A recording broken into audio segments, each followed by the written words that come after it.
کر چکے ہیں ان تمام مرحومین کی مغفرت کے لیے اپنے اپنی مرحومین کے مغفرت کے لیے زحمت نہیں رحمت سمجھ کر میرے ساتھ مل کے 3 مرتبہ بلند تر صلوات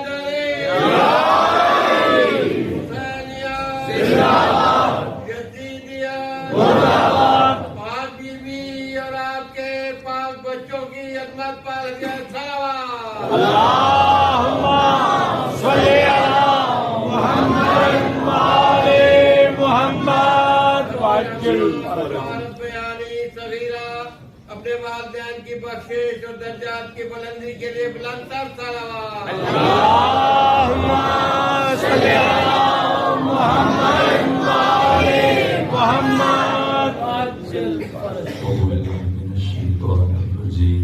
بسم اللہ الرحمن الرحیم الحمد للہ رب العالمین بارئ الخلائق اجمعین الحمد لأهله والصلاة على أهله الصلاة والسلام على سيد الأنبياء والمرسلين العبد المؤيد الرسول المسدد المصطفى الأمجد الحبيب الأحمد النبي الأمي المكي المدني السراج المنير الكوكب الدري صاحب الوقار والسكينة المدفون بأرض مدينة سيدنا ونبينا وشفيع ذنوبنا وطبيب قلوبنا وحبيب نفوسنا ومولانا أبي القاسم محمد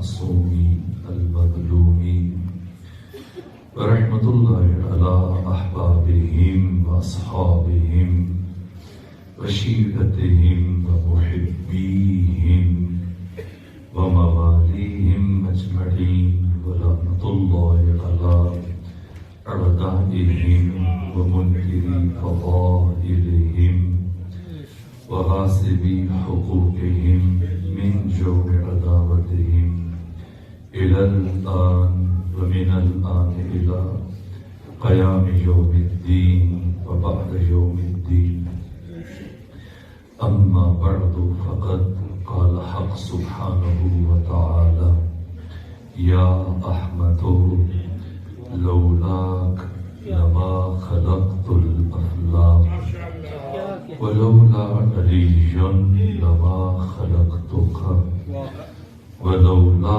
فاطمة لما خلقتكما صلوات بجي خطر اللهم صل على محمد وآل محمد اختار سب کو بھی سبحان رکھی الہی جوار میں احساسات کا خیالات کا اظہار فرمایا میں ہرگز اور ہرگز اس لائق نہیں میں آپ عزاداران سید شہداء اور مومنین کی قدموں کی خاک کی عبادت کر سکتا مکتب بیت کا خادم ہونا اور یہ توفیق اللہ تعالیٰ کی بارگاہ میں شکر گزار محمد وآل محمد نے یہ توفیق عنایت فرمائی آخری مجلس سے اس سلسلے کی اور میں شرمندہ ہوں کہ ہم اگرچہ ہر روز تجاوز کرتے چلے گئے وقت سے لیکن بین ہمام زیادہ مطالب بیان نہ ہو سکے حدیث قدسی کے میں نے عرض کیا اس کی سند میں کسی بھی اعتبار سے شک اور تردید کی گنجائش نہیں۔ آیت اللہ میر جہانی اصفہانی جیسے عظیم فقیہ، محدث، محقق، انہوں نے اس حدیث کی سند کی صحت پر ضخیم کتاب تعریف کی ہے، اور یہ مضمون صرف اس حدیث قدسی میں بیان نہیں ہوا، بہت ساری احادیث نبویہ میں بھی یہ حقیقت بیان ہوئی، اور معصومین علیہ السلام نے بھی اس حقیقت کو اپنے لفظوں بیان کیا۔ بات وہی ہے، لفظ الگ ہے۔ یہ حدیث جسے ابو جعفر یعقوب کلینی نے اصول کافی میں بیان کیا، اور اس حدیث کو ابان بن تغلب نے امام صادق سے روایت کیا۔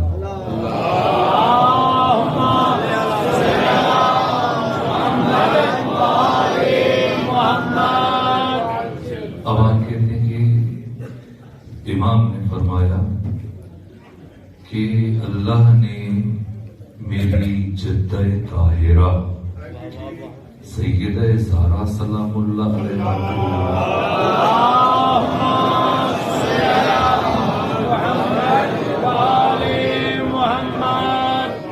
تین نور عطا فرمائے۔ سبحان اللہ۔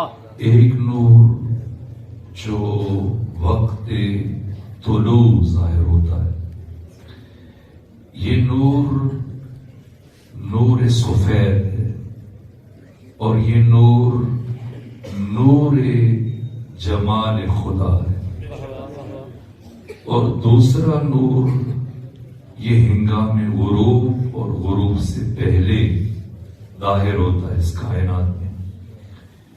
یہ نور نور سرخ ہے، اور یہ نور جلال خدا ہے، اور تیسرا نور جو دن کے وقت ظاہر ہوتا ہے یہ نور زرد ہے، اور یہ نور عصمت و طہارت ہے۔ نور سفید جو نور جمال خدا ہے، جو وقت طلوع آفتاب ظاہر ہوتا ہے، یہ نور نور نبوت و رسالت ہے، اور نور سرخ جو ہنگام غروب ظاہر ہوتا ہے، جو نور جلال خدا ہے، یہ نور نور امامت و ولایت ہے، اور دن میں جو نور ظاہر ہوتا ہے نور زر، یہ نور نور عصمت و طہارت ہے، اور یہ نور خاص ہے میری جدہ طاہرہ صدیقہ کبریٰ سیدہ زہرا سلام اللہ علیہ وسلم۔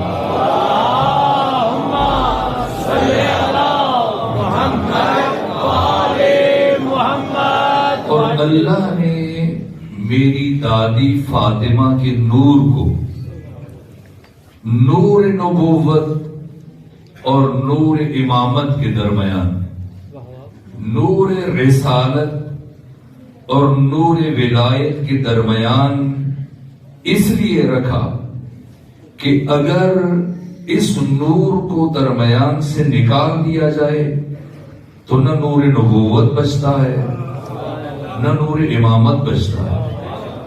نبوت باقی ہے سیدہ کی وجہ سے، امامت باقی ہے سیدہ کی وجہ سے، توحید خدا باقی ہے فاطمہ زہرا کی وجہ سے۔ تمام نبی مدیون ہیں سیدہ زہرا کی، تمام اولیاء مقروض ہیں سیدہ زہرا کی، کائنات کا ہر شریف اور باضمیر انسان جبین نیاز خم کیے در زہرا پہ کھڑا نظر آئے گا۔ اس کائنات میں دروازہ فاطمہ یہ معیار شرافت انسانی ہے. جو سر اور جبین اس دروازے پر جھک جائے وہ انسان اللہ کی رحمت کا مستحق بن جاتا ہے. سبحان اللہ. اور جو اس بیوی کی قدر کو نہ سمجھے اور اس بارگاہ میں بے ادبی کا مرتکب ہو جائے وہ اللہ کی لعنت کا مستحق بن جاتا ہے. بے شک لا رہا. دنیا جتنے بھی القاب، جتنے بھی الفاظ سابقے لاحقے اس کے نام کے ساتھ کیوں نہ جوڑ دے، سیدہ زہرا کی دشمنی کی وجہ سے کبھی بھی لعنت کا طوق اس کے گلے سے الگ نہیں ہو سکتا. بے شک بے شک. ذات فاطمہ زہرا معیار شرافت انسانی. لا رہا. انسان حیران ہوتا ہے اصحاب مصطفیٰ میں سے ایمان کے اعتبار سے وہ صحابی جو سب سے افضل ہے، یہاں تک کہ پیغمبر نے 10 درجے قرار دیے ایمان کے، اور 9 درجے پر حضرت ابو ذر کو قرار دیا. ابو ذر بھی سلمان کی برابری نہیں کر سکتے. اللہ اکبر. کہ ابو ذر 9 درجے پر، سلمان 10ویں درجے پر. اور کشف الغمہ میں اور دیگر کتابوں میں یہ معتبر حدیث پیغمبر سے مروی کہ اگر ابو ذر کو پتہ چل جائے کہ سلمان کے دل میں کیا ہے تو وہ سلمان کو قتل کر ڈالے. در فاطمہ کی نسبت جو اہتمام سلمان نے کیا وہ کسی اور نے نہیں کیا. اصحاب میں سے اگرچہ مقداد بن اسود بھی عظمت سیدہ کی معترف ہے، بے شک. اگرچہ ابو ذر بھی، حذیفہ یمانی بھی، باقی افراد بھی، لیکن معرفت کا معیار فرق کرتا. انما یخشی اللہ من عبادہ العلماء، بندوں میں سے اللہ کی خشیت رکھنے والے علماء ہیں. جس کے پاس جتنا علم ہے، جتنی معرفت ہے، وہ اتنا زیادہ در سیدہ پر خاضع نظر آئے گا. یہ داڑھی، یہ ریش، یہ شرافت انسانی کی پہچان ہے. عالم بزرگوار تشریف فرما، کئی کتب حدیث میں اور سیرت میں نے خود دیکھا. آیت اللہ حسینی میلانی سے سنا، آیت اللہ وحید خراسانی سے سنا. افسانہ میں اصحاب رسول میں سے برجستہ ترین شخصیت حضرت سلمان، اسی ریش کے ساتھ جو انسان کے شرف کی پہچان ہے، اگر کسی نے دوسرے کو راضی کرنا ہو تو اسے قائل کرنے کے لیے اس کی داڑھی کو چھوتا ہے. یہ داڑھی شرافت انسانی کی علامت سمجھی جاتی ہے.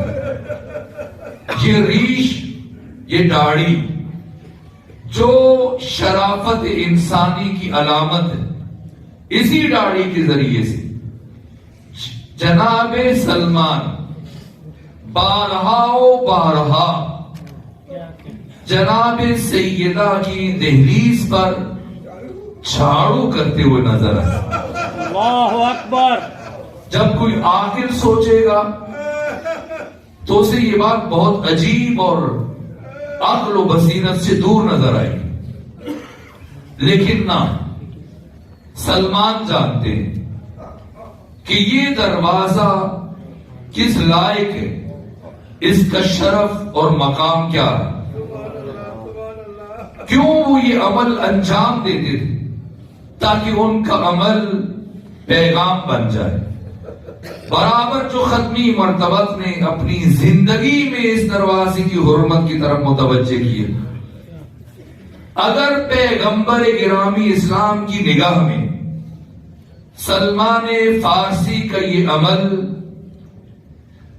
شرافت انسانی کے معیار کے متصادم ہوتا تو منع کر دیتے، روک دیتے، لیکن نہ، ذات فاطمہ، در فاطمہ، معیار شرافت انسانی۔ خوش نصیب ہے وہ جس سے سیدہ راضی چلی جائے، سبحان اللہ۔ بد نصیب ہے وہ جس سے سیدہ ناراض چلی جائے۔ یہ سلمان ہے، آیت اللہ قزوینی نے اور باقی علماء نے ان سے متعلق یہ روایت تحریر کی۔ اس درجہ محبوب ہیں سیدہ کی بارگاہ میں کہ ایک مرتبہ سیدہ نے کچھ کھجوریں جناب سلمان کو عنایت کی کہ یہ لے جائیں، لیکن ان کی گٹھلیاں مجھے لوٹا دیجیے گا تاکہ میں مزید کھجوریں درخت ان سے کاشت کیے جا سکیں۔ لیکن جناب سیدہ نے ان کی گٹھلیاں پہلے سے نکال دی اور کھجوریں دیں۔ جناب سلمان گئے، جب استفادہ کر چکے، کھجوریں کھا چکے، تو پھر پلٹ کر آئے، کہا سیدہ آپ نے فرمایا تھا گٹھلیاں آپ کو لوٹائی جائیں، لیکن کسی کھجور میں کوئی گٹھلی نہیں تھی۔ سیدہ نے فرمایا ہاں میں جانتی ہوں، اس لیے کہ میں نے وہ گٹھلیاں پہلے سے نکال لی تھی تاکہ آپ کو زحمت نہ ہو۔ کہ سیدہ پھر آپ نے ایسے فرمایا کیوں؟ کہ اے سلمان، اے چچا، اللہ اکبر، میں یہ چاہتی تھی کہ اس بہانے آپ دوبارہ تشریف لائیں گے سبحان اللہ، تو میں دوبارہ آپ کی زیارت سے مشرف ہو سکوں گی۔ اس حدیث کو بھی میں نے آیت اللہ وحید خراسانی سے سنا۔ فاطمہ زہرا باطنہا عفو اللہ، ظاہرہا رحمت اللہ۔ اللہ اکبر، وہ بی بی جس کا باطن عفو خدا ہے، اللہ اکبر، یعنی بشریت کے گناہوں کی معافی اگر کسی ذات کے ذریعے سے ہو سکتی ہے، وہ بی بی جو اس ساری کائنات میں سے مقام شفاعت عظمیٰ پر فائز ہے، بے شک، وہ فاطمہ زہرا ہے، سبحان اللہ، جن کا ظاہر رحمت ہے۔ کیا مطلب؟ یعنی خلق اور خالق کے درمیان ذات سیدہ مجرے فیض ہے، بے شک، واسطہ فیض ہے۔ بے شک، اللہ کی ہر عطا اور ہر نعمت بشر تک سیدہ کے ذریعے سے آتی ہے۔ بے شک، بے شک، انسان کا ہر عمل، عبادت و دعا سیدہ کے ذریعے سے اللہ کی بارگاہ تک پہنچتا ہے۔ جو سر اس دروازے پر جھک جائے وہ حامل رحمت خدا ہے۔ ماشاءاللہ، ادب فاطمہ گناہوں کی نسبت ڈھال ہے، ادب فاطمہ آتش جہنم سے بچنے کی ضمانت ہے۔ آخری مجلس ہے، اس لیے سمجھتا ہوں یہ روایت عرض کروں جوانوں کے لیے جو امید ہے۔ صاحب مفاتیح الجنان شیخ عباس قمی علیہ الرحمہ، ثقۃ الاسلام، جو ہماری معتبر ترین شخصیت ہے، بہار الانوار کی 110 جلدوں کا انہوں نے 7 جلدوں میں خلاصہ کیا، سفینۃ البحار کے نام سے۔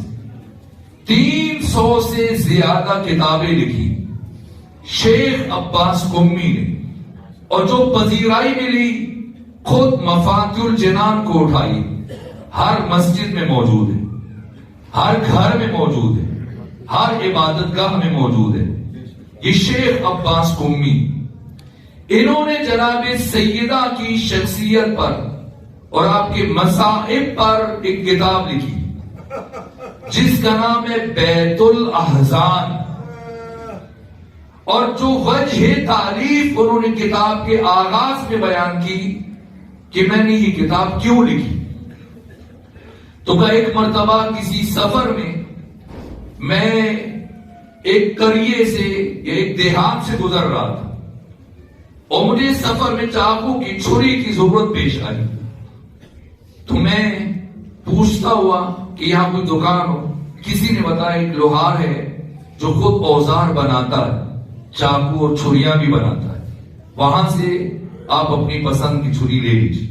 میں گیا اور میں اس کا کام دیکھنے میں ماہر ہو گیا، جبکہ وہ لوہار جب آگ کی بھٹی گرم ہو جاتی تھی، سرخ ہو جاتی تھی، اس میں وہ لوہے کو ڈالتا تھا تاکہ اسے گرم کرے اور پھر موڑ سکے، اور لوہا جب اس بھٹی میں مکمل طور پر سرخ ہو جاتا تو وہ اسے کسی اوزار سے یا گیلے کپڑے سے پکڑنے کے بجائے اپنا ہاتھ آگ کے اندر لے جاتا ہے، اسے پکڑتا ہے، اللہ اکبر، اور پھر اسے کوٹنا شروع کر دیتا ہے، دراتیاں بناتا ہے، چھریاں بناتا ہے، دیگر اوزار بناتا ہے۔ مجھے تعجب ہوا، میں نے کہا یہ کیسے کر لیتے ہو؟ کہ شیخ اپنا کام بتاؤ، جو چاہیے بتاؤ، جو لینا چاہتے ہو لو، اور رفع زحمت کرو، جاؤ کہنا میں یہ راز جانے بغیر یہاں سے نہیں جاؤں گا، کہ میں پابند ہوں، میں آپ کو نہیں بتاؤں گا، کہ جب تک نہیں بتاؤ گے میں یہاں سے نہیں جاؤں گا۔ اور پھر اس لوہار نے اس وعدے کے ساتھ مجھے بتایا کہ وعدہ کرو جب تک میں زندہ ہوں کسی سے ذکر نہیں کرو گے، میرے مرنے کے بعد تجھے اختیار ہے، کہ بتاؤ۔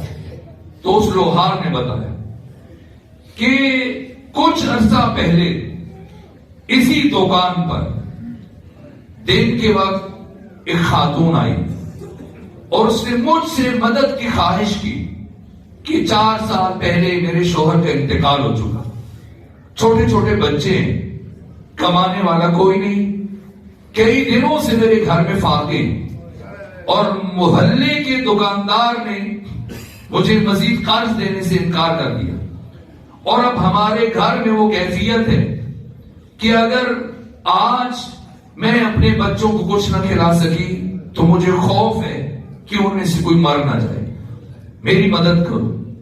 لیکن جب میں نے نگاہ اٹھا کر اس خاتون کو دیکھا، اس کے حسن و جمال پہ نگاہ پڑی، تو میں نے اس مدد کو گناہ سے مشروط کر دیا، اس شرط پر تمہاری مدد کروں گا اگر تم میری خواہش کو پورا کرے۔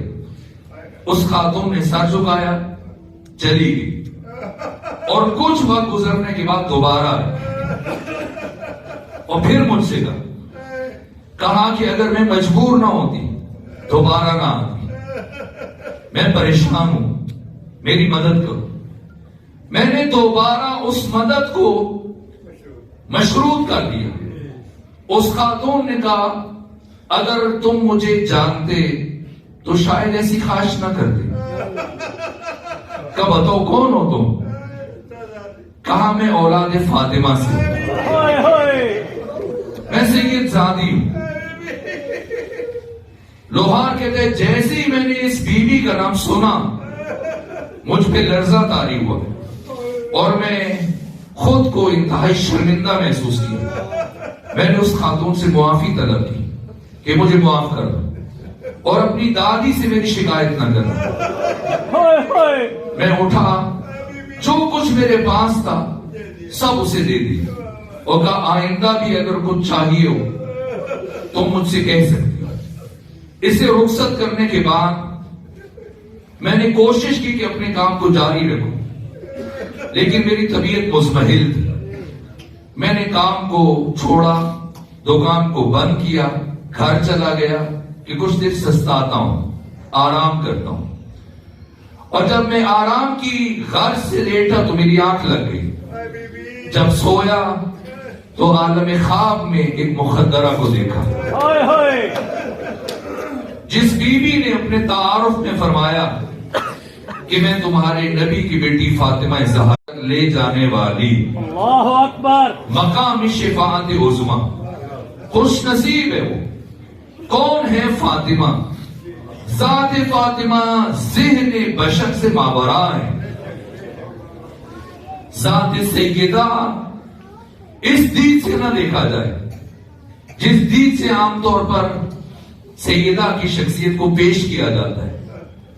فاطمہ زہرا وہ آسمانی شخصیت ہے کہ جس ہستی کو اللہ نے مختصر عرصے کے لیے زمین پر اتارا پیکر بشری میں، لیکن حقیقت فاطمہ کیا ہے؟ پیغمبر نے بتایا، فرمایا فاطمہ زہرا حوراء انسیہ ہے۔ یہ ہماری تقریباً حدیث کی کتابوں موجود ہے، جو کتاب اٹھا لیں، فاطمہ زہرا حوراء انسیہ، یعنی انسانی شکل میں حور ہے۔ اب لازم ہے کہ پہلے حور کا تصور روشن ہو۔ حور کا ایک تصور ملا نے دیا، ایک تصور مولا نے دیا۔ جو تصور عام طور پہ ہمیں دیا جاتا ہے سوشل میڈیا پر، مسجدوں میں جمعے کے خطبوں سے، وہ تصور حور جس کے لیے بہت سارے خود کو ضائع کرنے پر تیار ہو جاتے ہیں، جس کی آنکھیں ایسی ہوں گی اور گردن سرخی دار اور بال ایسے ہوں گے اور پورا حلیہ۔ ایک شخصیت آج کل علیل ہے، انہوں نے بھی بہت تفصیل حتیٰ ایک مرتبہ تعلیمی ادارے میں پنجاب یونیورسٹی میں وائس چانسلر اور اساتذہ کی موجودگی میں بیان کر رہے ہیں۔ عجیب و غریب ایک منظر کشی، ایسے وہ کپڑے اور سب کچھ، یہ حور نہ میرے عزیزوں۔ اگر اس حور کی خواہش پر نمازیں پڑھی جا رہی ہیں تو نظر ثانی کر لیجیے۔ حور کا یہ تصور عرفاء نے، صف اول کے مفسرین قرآن نے نہیں دیا۔ جنت شہوتوں کا مقام نہیں، کیا کہہ لے سبحان اللہ۔ جنت کوئی جنسیات کے لیے ایسی جگہ نہیں جیسے ہماری زندگیوں میں ایک ایسا تصور کہ شاید دودھ کی نہر چل رہی ہے یا شہد کی نہر چل رہی ہے، اس کے کناروں پہ گھاس لگا ہے، پھل ہیں، پھول ہیں، انسان کے بغل میں ادھر بھی کچھ حوریں ہیں، ادھر بھی حوریں ہیں، ہاتھ میں جام ہے، پھر وہ شراب پی رہا ہے، اور یہ زندگی ہے۔ نہ یہ تصور جنت ہرگز نہیں۔ یہ ملا فرض کر لیجئے، اب نام ممبر سے لینے کی ضرورت بھی نہیں، مثلا وہ جو نمائندہ ہیں اس وقت دین کے، حج بھی نہیں، ہڈاڑی اتنی لمبی لگتا ہے اللہ والے، مگر بغض و حسد کینہ سے ان کے قلب کالے۔ اب فرض کر لیجئے کہ مولوی فضل الرحمان صاحب یہ بھی تو حور کی تمنا رکھتے ہیں، یا نہیں رکھتے ہیں، اور آپ ایک لمحے کے لیے فرض کر لیجئے، فرض محال تو محال نہیں ہے، فرض کر لیجئے کہ انہیں بھی جنت میں حور مل جائے، جیسا مرحوم اقبال نے کہا کہ شیخ مسجد میں سر جھکاتا ہے، حور جنت میں کام جاتی۔ جو حور کے تصور میں عبادت کر رہا ہو، نمازیں پڑھ رہا ہے، حور مل جائے اور وہ ڈر جاتی ہے کہ نہ کرے، خدا نہ کرے میرے نصیب میں یہ سا بات ہے، اس پر تو عطا ہو جائے گی، تو حور پر کیا ہوگا؟ کیا ظلم نہیں ہے؟ اللہ اگر اس پر عطا کر رہا ہے تو حور کو کیا ملا ہے؟ اسے حور ملی ہے، حور کو کیا ملا ہے؟ پروردگار کے ہاں سنخیت پائی جاتی ہے، اور جنت مقام سنخیت۔ بے شک یہ تصور حور نہ، یہ قرآن سے متصادم ہے۔ اگر آپ چاہیں کہ تمہیں مزید وضاحت بھی عرض کر دوں، لیکن آخری مجلس سے تمہیں روک کر نتیجہ حاصل کرنا چاہتا ہوں۔ تصور حور نہیں، وہ نہیں ہے جو ہمیں دیا گیا، جو معصومین نے سمجھایا وہ کچھ اور ہے۔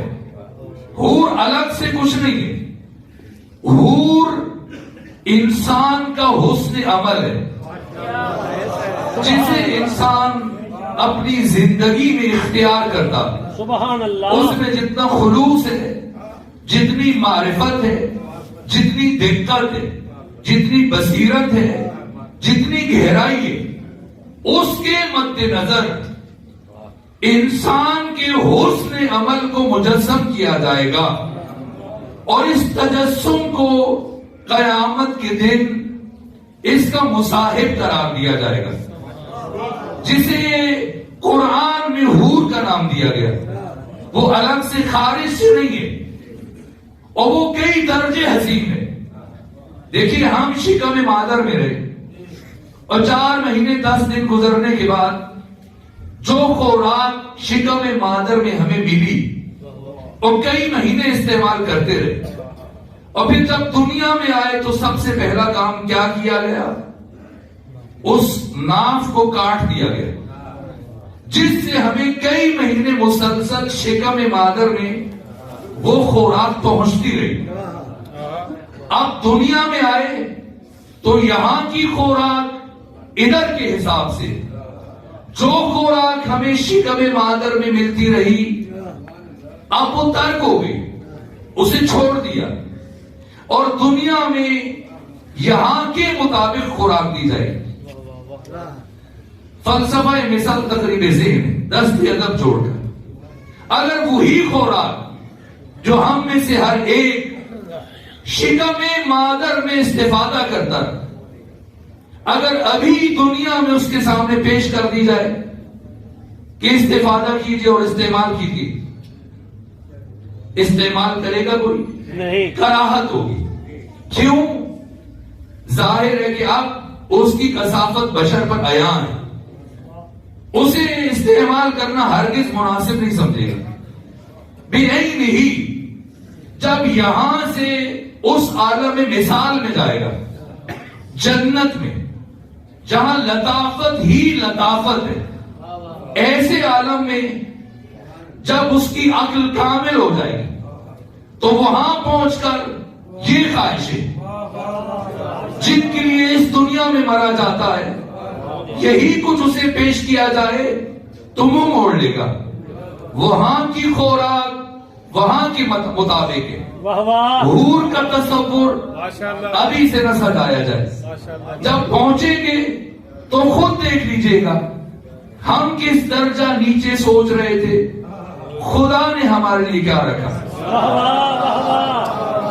ہر انسان کی حور جو اسے ملے گی خود اس کے حساب سے، ایسا نہیں کہ مرد انسان ہے اور خواتین انسان نہیں، یا مرد زیادہ انسان ہے اور خواتین کم انسان ہے، نہ، بحیثیت انسان مرد و زن میں فرق نہیں، جیسے یہ انسان ہے ویسے ہی وہ انسان ہے۔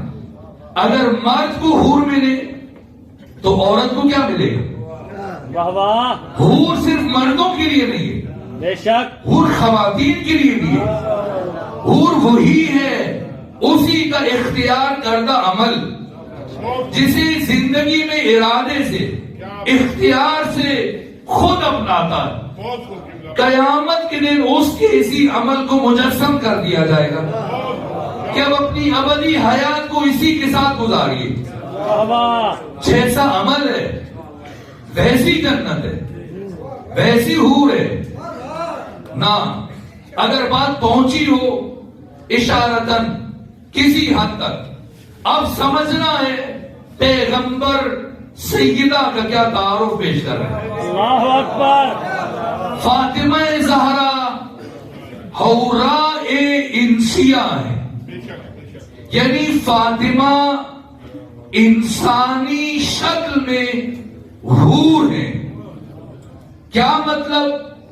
یعنی اللہ نے جب ارادہ کیا تمام خیر کو، تمام اچھائی کو، تمام کمال کو، عزت بشر کی معراج کو، شرافت انسانی کے نقطہ انتہا کو، تمام عزتوں کو، تمام شرافتوں کو، تمام نیکیوں کو اور کمالات کو تجسم دے، تو ان کمالات کو تجسم دینے کے لیے اللہ نے جس نورانی پیکر کا انتخاب کیا، اس نورانی پیکر کا نام فاطمہ زہرا سلام اللہ علیہ. اللہ اکبر.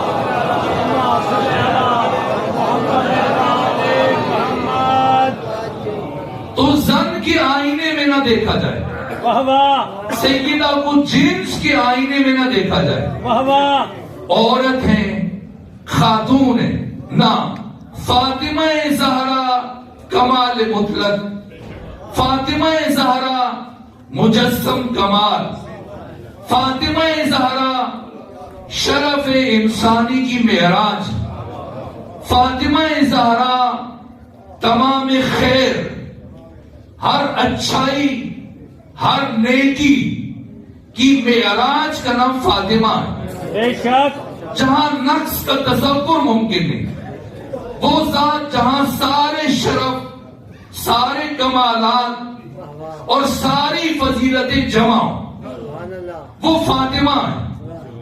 اس لیے چونکہ فاطمہ زہرا حوراء انسیہ ہے، انسانی پیکر میں اللہ نے اپنے جمال کو اتارا، جمال الہی بطور عدم، جو جب منعکس ہوا جس نورانی پیکر میں، اس پیکر کا نام فاطمہ زہرا ہے. اس لیے اگر اس بی بی کی شخصیت کا وزن کیا جائے اور آپ کے کمالات کو ایک پلڑے میں رکھا جائے تو کس کے ساتھ وزن ممکن ہے؟ صرف ایک ہستی کے ساتھ وزن ممکن ہے. اس لیے پیغمبر نے فرمایا، اور امام صادق سے بھی اسی طرح کی حدیث ہے، آقا نے فرمایا کہ اگر اس کائنات میں میرے دادا علی ابن ابی طالب نہ ہوتے تو آدم سے لے کر عیسیٰ تک کوئی نبی یا غیر نبی میری جدہ طاہرہ فاطمہ زہرا کا ہم کف، ہم سر اور برابر نہ ہوتا. جد رسول اللہ ابراہیم، جناب اسماعیل ذبیح اللہ، عیسیٰ روح اللہ، موسیٰ کلیم اللہ، کوئی نبی فاطمہ کے برابر نہیں. اگر علی نہ ہوتے کوئی فاطمہ زہرا کا ہم کف نہ ہوتا. علی انسانی فضیلتوں کی انتہا، علی کمال بشر کا نقطہ عروج، سارے کمالات لے کر فاطمہ زہرا سے افضل نہیں، برابری کی منزل پر، برابری کی منزل پر، ہر وصف، ہر کمال، ہر شرف میں علم فاطمہ، علم علی برابر. طہارت فاطمہ، طہارت علی برابر. عصمت فاطمہ، عصمت علی برابر. شجاعت فاطمہ، شجاعت علی برابر ہے. ہر اعتبار سے برابری کی منزل پر. اسی لیے یہاں تک کہ عبادت میں بھی برابر. اللہ اکبر. کون سی خاتون ہے جو عبادت میں مرد کی برابری کر سکے؟ چاہے بھی تو نہیں کر سکتی. کیوں؟ ہر خاتون مہینے کے بہت سارے دن نماز نہیں پڑھ سکتی، روزہ نہیں رکھ سکتی، تو کیسے برابری کرے؟ اور وہ بھی علی جیسی شخصیت جو ہر رات میں 1000 رکعت نماز پڑھتے ہوں. اللہ اکبر. صاحب الغدیر علامہ امینی نے فرمایا کہ ایک رات جب میں حرم امیر المومنین میں موجود تھا، میرے دل میں خواہش پیدا ہوئی کم سے کم ایک شب کے لیے علی کی تعصی کروں، علی کی پیروی کروں، اور کم سے کم اپنی زندگی کی ایک رات میں بھی 1000 رکعت نماز ادا کر دوں.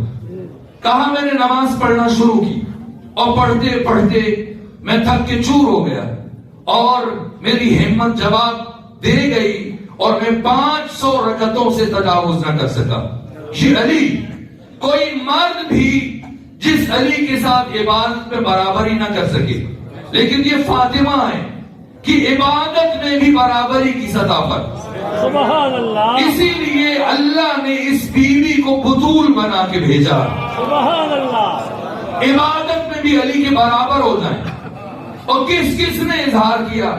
اس حدیث کو سال گزشتہ بھی پڑھا تھا، لیکن اب چونکہ گفتگو کے اس نقطے میں شامل ہو رہی تو عرض کر رہا ہوں، وقت بھی ختم ہوں، آپ کی زحمتوں کو تمام کر رہا ہوں. کسی نے ام المومنین عائشہ سے پوچھا، اے عائشہ صفینی بنت محمد، ہمیں بنت مصطفیٰ سے متعلق کچھ بتائیے. بات اتنی خوبصورت ہے کہ تکرار کرنے میں لذت محسوس ہوتی ہے. ہمیں بنت مصطفیٰ سے متعلق کچھ بتائیے. تو آگے سے ام المومنین نے یہ نہیں کہا کون سی بیٹی. اللہ اکبر. کیا کہنے، کیا کہنے. اس کا پوچھ رہے، ماشاء اللہ. کس سے متعلق پوچھ رہے ہو؟ واہ واہ. وہ تو 4 ہیں نا.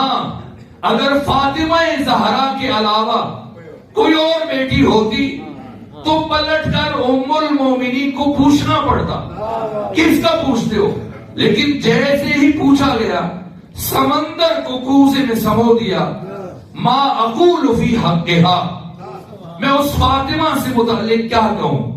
صلت الظہر، جس نے ظہر کی نماز پڑھی، پھر حسن مجتبی کی ولادت ہوئی، اور کچھ دیر کے بعد یہی بیوی کھڑے ہو کر عصر کی نماز پڑھ رہی. اللہ اکبر. طہارت میں برابری، عصمت میں برابری، سبحان اللہ. علم میں برابری. علم جس سے متعلق امام جلال الدین سیوطی صاحب در المنصور اپنی علوم قرآن پر مشتمل کتاب الاتقان میں لکھتے ہیں کہ تفسیر قرآن کب سے شروع ہوئی. کہ تفسیر قرآن کا آغاز عہد رسول سے ہوا. سب سے بڑے مفسر رسول ہیں، اور آپ کے بعد 10 صحابہ. 10 صحابہ میں سے سر فہرست علی ہیں. اور اگر علی کے قرآن سے متعلق علم کو دیکھا جائے تو نہ فقط یہ 9 افراد بلکہ تمام صحابہ علی کے علم کے مقابلے میں وہی حیثیت رکھتے ہیں جو سمندر کے برابر میں قطرے کی حیثیت ہے. ماشاء اللہ. یہ میرے مکتب کا کوئی عالم نہیں کہہ رہا ہے. شیخ توسی، شیخ مفید، علامہ مجلسی، خمینی بچکن یا کوئی اور نام، جلال الدین سیوطی، وہ نام جس پر اسلامی مکاتب فکر کی بنیادیں استوار ہیں. ہزاروں حدیثوں کا 1.5 لاکھ احادیث لکھی جمع الجوامع میں، اور 9 لاکھ احادیث کا حافظ یہ جلال الدین سیوطی. اتنی احادیث اور پیغمبر کی سیرت کو دیکھ کر یہ بات کر رہے ہیں. یہ علم علی اور علم فاطمہ برابری کی منزل پر، برابری کی منزل پر. اس لیے ایک دن جب علی گھر میں داخل ہوئے فرمایا فاطمہ میرا جی چاہتا ہے آپ میرے پاس بیٹھے تاکہ میں آپ کو اس کائنات کے اسرار، رموز، علوم، معارف سکھاؤں۔ فاطمہ اٹھی، عرض کیا اے علی آپ میرے شوہر ہیں، آپ میرے امام ہیں، آپ مفترض الطاعہ ہیں، آپ کی اطاعت کو اللہ نے مجھ پر واجب کرا دیا، اگر آپ مجھے سنائیں گے تو میں سن لوں گی، لیکن اگر فاطمہ کو اجازت دیں تو جو آپ فاطمہ کو سنانا چاہتے ہیں فاطمہ آپ کو سنا دیتی ہے۔ سبحان اللہ، سبحان اللہ۔ یہ فاطمہ زہرا،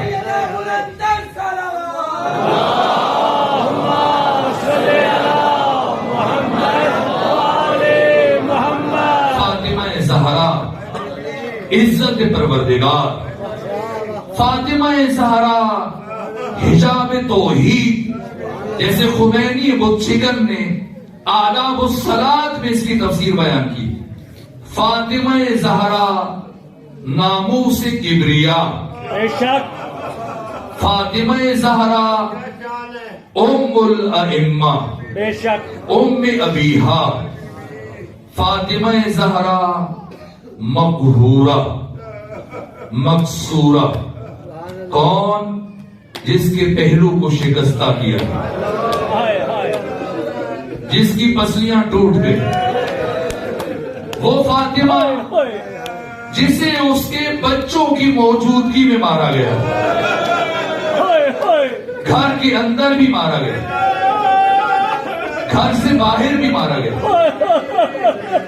ابھی مجھے مسعود صاحب، میں نے کہا کل آپ مجلس پر تشریف لائیے گا، سال گزشتہ بھی آئے تھے تو عذر خواہی کر رہے تھے کہ چچا کا انتقال ہو گیا تو حاضر نہیں ہو سکتا۔ آپ کے ہاں جب کسی مومن کا انتقال ہو جائے، کسی اور مسلمان کا انتقال ہو جائے، کیسے تعزیت کی جاتی، ہائے ہائے، کیسے تعزیت کی جاتی؟ ایک صحابی کافی دنوں کے بعد مدینے میں جب آ رہا تھا تو مدینے میں داخل ہونے سے پہلے اسے پیغمبر کی رحلت کی خبر مل گئی تھی، تو اس نے سوچا میں گھر نہیں جاؤں گا، پہلے پیغمبر کے اہل بیت کی طرف جاؤں گا، ہائے ہائے، جا کر ان سے تعزیت کروں گا، افسوس کروں گا۔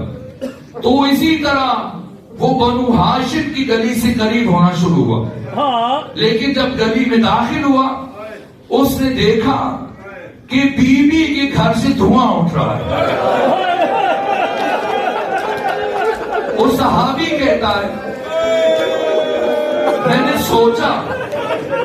نے سوچا آقا ہمیں فرمایا کرتے تھے اگر کسی گھر سے کوئی فرد چلا جائے، مر جائے تو وہاں چولہا نہیں جلنا چاہیے، آگ نہیں جلنی چاہیے، رشتہ داروں کو چاہیے، ہمسایوں کو چاہیے کہ وہ کھانا بنا کے لے جائیں اور 3 دن تک کھانا لے کے جائیں، اور ابھی 3 دن پورے نہیں ہوئے لیکن یہ تو نبی ہے، کیا صحابہ نے نبی ذاتی کے گھر کھانا بنا کے نہیں بھیجا؟ وہ اپنے تئیں افسوس کر رہے ہیں، لیکن جب پہنچے تو کیا دیکھا جو ان کی رحم و گمان میں بھی نہیں تھا؟ کھانا لے کے آنا یا نہ لے کے آنا بجائے خود کیا دیکھا؟ در فاطمہ جل رہا تھا، دروازہ جل رہا تھا اور علی کے گلے میں رسی تھی۔ میرے عزیزوں، میں نے پڑھا ہے ایک یہودی جو پیغمبر کا ہمسایہ رہا اور ہمیشہ پیغمبر سے آپ کی گلی میں اس کا گھر تھا اور پیغمبر اس سے حسن سلوک کرتے تھے اور اسے بار بار اسلام کی دعوت دی۔ 10 سالوں میں جو مدینے میں گزارے، قرآن پڑھتے تھے، اس کے لیے دعوت دی، اس کے باوجود وہ اپنے عقیدے سے دستبردار نہیں ہوا، کلمہ نہیں پڑھا، مسلمان نہیں ہوا۔ لیکن آج پیغمبر کی رحلت کی تیسرے دن جیسے ہی گھر سے نکل رہا تھا اور علی کے گلے میں رسی دیکھی، کچھ دیر کھڑا رہا اور بے ساختہ اس کے لبوں سے یہ کلمات جاری ہوئے، لا الہ الا اللہ محمد الرسول اللہ علی ولی اللہ۔ دوسرا مسلمان چلتا ہوا اس کے قریب پہنچا، کہا پیغمبر میں جانتا ہوں زندگی میں کئی مرتبہ انہوں نے تمہیں اسلام کی دعوت دی، لیکن تم نے کبھی ان کی دعوت کو استجابت نہیں کیا، قبول نہیں کیا، آج کیا دیکھا؟ ایسی کون سی بات دیکھ لی کہ کلمہ پڑھ رہے ہو؟ کہ میں نے اسی علی کو آج سے 4 سال پہلے جنگ خیبر میں دیکھا، جب اس علی نے در خیبر کو ایک جنبش دست سے فضا میں اچھال دیا تھا، اور جو افراد کئی دن تک قلعہ خیبر کو فتح نہ کر سکے تھے اور بار بار بھاگ رہے تھے، علی کی وجہ سے جنگ فتح ہوئی۔ آج وہی علی چند ایک افراد کے ہاتھوں میں اسیر ہے۔ کچھ تو بات ہے، کچھ تو بات ہے۔ اگر یہ محمد مصطفیٰ کا دن گزرتے رہے اور جیسے جیسے وقت گزرتا چلا گیا، اب کیا کیفیت ہے؟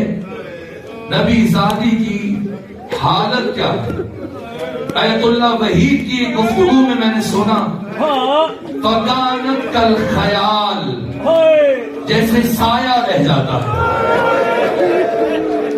سایہ رہ جاتا ہے۔ اور وہ مرحلہ آیا چونکہ آخری مجلس سے چند جملے عرض کروں۔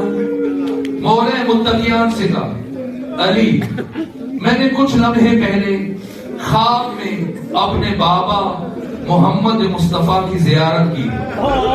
بابا مجھ سے کہہ رہے تھے، فاطمہ میں آپ کو لینے کے لیے آیا ہوں، فاطمہ آپ کی تکالیف ختم ہونے والی ہے۔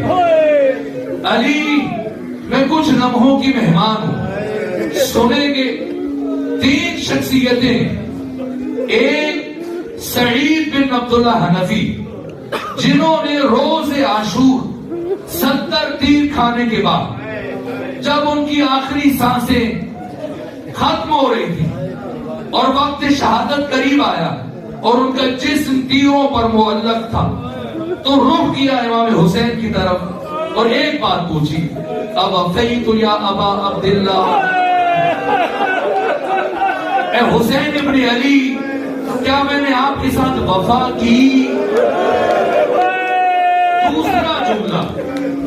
دوسرا جملہ مدینہ واپسی پر ام البنین نے جب اس کاروان کا استقبال کیا، سلام کے بعد پہلی بات جو سید سجاد سے پوچھی کہ سید سجاد میرا دل پھٹا جا رہا ہے، بس اتنا بتا دیجئے کیا کربلا میں میرے بیٹے عباس نے اپنے آقا حسین کے ساتھ وفا کی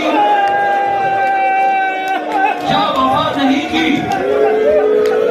اور تیسرا جملہ آج فاطمہ علی سے کہہ رہی ہے، میں نے اپنے بابا کو دیکھا، علی میں کچھ لمحوں کی مہمان ہوں، پھر ٹوٹے ہوئے ہاتھوں کو اٹھایا، اپنے شکستہ بازو کو اٹھایا، علی کے سامنے دست ادب چھوڑ دیے۔ اے علی، اے اس کائنات کے سب سے بڑے مظلوم علی، اگر زندگی میں آپ کے گھر میں فاطمہ زہرا سے کوئی غلطی ہو گئی تو فاطمہ کو معاف کر دیجیے گا، معاف کر دیجیے گا۔ غلطی کا نام سنا علی زاروں قطار رونے لگے، فاطمہ آپ کو غلطی، علی شرمندہ ہے، علی کے گھر میں فاقے کیے، چکیاں پیسی، علی فاطمہ اپنے بابا سے علی کی شکایت نہ کیجیے گا کہ علی کی موجودگی میں کسی شقی نے آپ کے رخسار پر تماچا مارا۔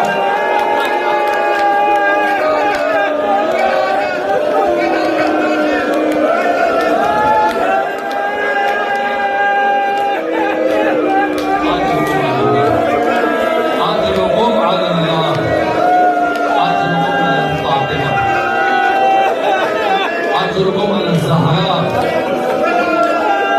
اجرهم علی الفاطمہ اجرهم علی اللہ.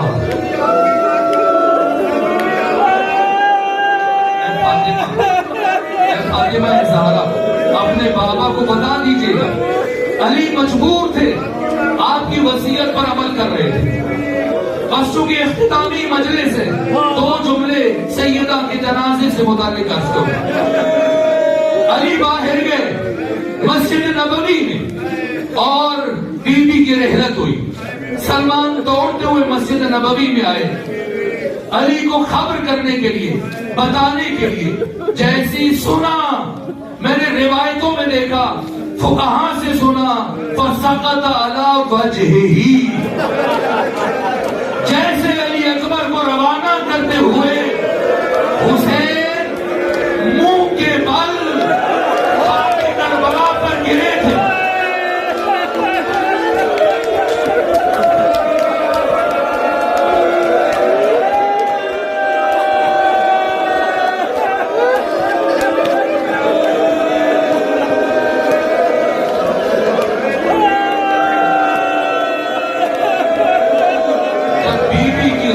خبر سنی، جیسی سنا، علی منہ کے بل زمین پر گرے. میں آج روایت پڑھ رہا تھا، بی بی کی شہادت کے بعد 7 دن تک علی گھر سے باہر نہ آئے. 7 دن تک علی گھر سے باہر نہ آئے. یہاں تک کہ 8ویں دن سلمان، ابو ذر، مقداد، چند صحابہ ایک مرتبہ گھبرا گئے، پریشان ہو گئے، علی مر جائیں گے. ایک مرتبہ گھر آئے، دق الباب کیا، کسی صحابی کو ہمت نہیں پڑ رہی تھی. امام حسن مجتبی نے دروازہ کھولا، کہا آپ کے بابا سے ملنا چاہتے، ایک لمحے کے لیے آپ کے بابا کی زیارت کرنا چاہتے. سنیں گے؟ اجازت ملی ہے. جب داخل ہوئے، سلمان روایت کرتے ہیں علی کا چہرہ اس طرح سے زرد تھا، ہمیں لگ رہا تھا علی کی موت ہو جائے گی. کا عجیب منظر جو دیکھا، وہ بڑے چھوٹے چھوٹے بچوں کو تسلی دیتے ہیں، صبر کرو، تمہاری ماں مر گئی. لیکن علی اتنے دکھی ہیں فاطمہ کی شہادت پر، علی تسلی نہیں دے رہے.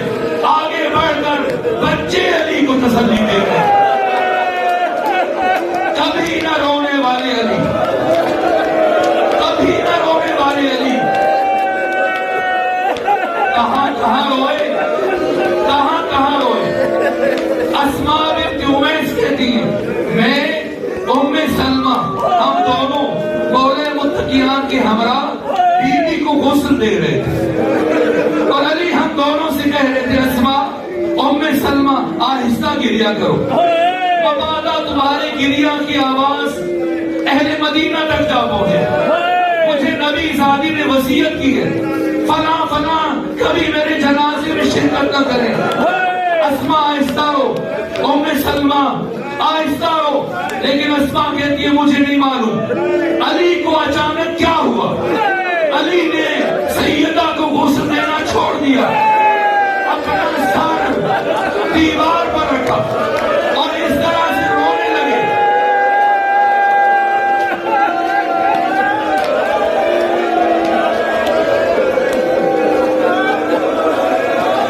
اس طرح سے رونے لگے جیسے بوڑھی ماں جوان بیٹے کی لاش پر روتی. اسماء کہتی علی آپ تو ہمیں منع کر رہے تھے، اس شے نے آپ کو رونے پر مجبور کیا. اسماء میں فاطمہ کی مظلومیت پر روتا. ارے مجھے فاطمہ نے نہیں بتایا، میری ساری پسلیاں ٹوٹ چکی.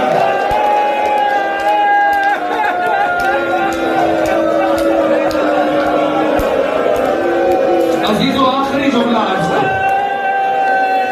آخری جملہ عرض کروں. غسل مکمل ہوا، کفن دیا گیا.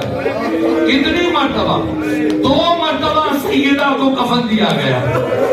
یہ راز میں نہیں بتا پاؤں گا دوسری مرتبہ کفن کیوں دیا گیا، وہ پھر کبھی عرض کروں گا. کفن کے بعد مولا متقیان نے باری باری بچوں کو بلایا، آؤ. آ کر آخری مرتبہ اپنی زیارت کر لو. حسن آئے, پھر حسین کی نوبت آئے, لیکن دروازے کی دہلیز پر رک گئے. علی نے فرمایا حسین کیا اپنے ماں کے چہرے کی زیارت نہیں کریں گے؟ کہا بابا میرا دل پھٹا جا رہا ہے. کیا بیٹا پھر رک کیوں گئے؟ کہا بابا صرف ایک بات کا جواب دیجیے, اللہ کی نگاہ میں میری ماں کا مقام زیادہ ہے یا جناب مریم کا؟ کہا بیٹا آپ کی ماں کا مقام مریم سے بہت بلند ہے.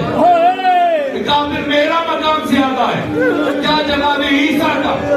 کہا بیٹا آپ فخر حضرت عیسیٰ ہو. کہا اگر میری ماں مریم سے افضل, میں عیسیٰ سے افضل, تو عیسیٰ اس وقت تک اپنی ماں کی میت پر فاطمہ زہرا نہیں بلائے گی. میں نہیں جاؤں گا, نہیں جاؤں گا. آپ جانتے ہیں جس دن بیوی کو ضرب لگی تھی اس دن سے لے کر روز شہادت تک بیوی کبھی دائیں ہاتھ سے تسبیح نہ پڑھ سکی تھی. لیکن اب جب حسین نے کہا جب تک ماں نہیں بلائے گی میں نہیں جاؤں گا, ایک مرتبہ پاٹے کفن ٹوٹے, دونوں ہاتھ باہر آئے, کہا آؤ حسین آؤ, یہ کربلا نہیں یہ مدینہ ہے. حسین اپنی ماں حسین کو عزت و احترام سے, راحت و آرام سے اپنی ماں فاطمہ سے الگ کیا. میں دست عدم چھوڑ کر آقا حسین کی بارگاہ میں عرض کروں گا, اے حسین آج آپ کی بہن سے الگ کیا, لیکن اے حسین کل کربلا میں آپ کی لاش پر آپ کی بیٹی سکینہ آئے گی.